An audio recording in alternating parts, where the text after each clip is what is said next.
Hey guys, welcome to my channel. In this video, I'm going to show you how you can remove background of any picture in just 2 seconds.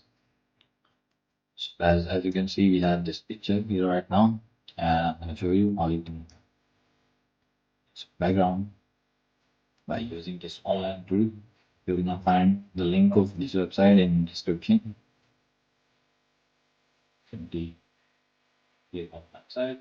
From here, select your photo.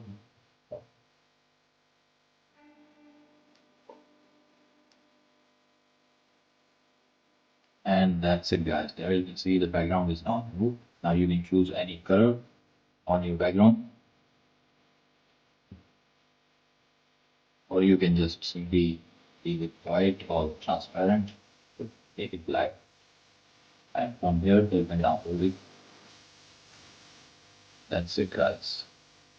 So now you can see the background of our picture is as so guys, this is how you can remove background in just 2 seconds like a tool. So that's all in this video. Make sure to sub the channel and leave a thumbs up. Bye for now.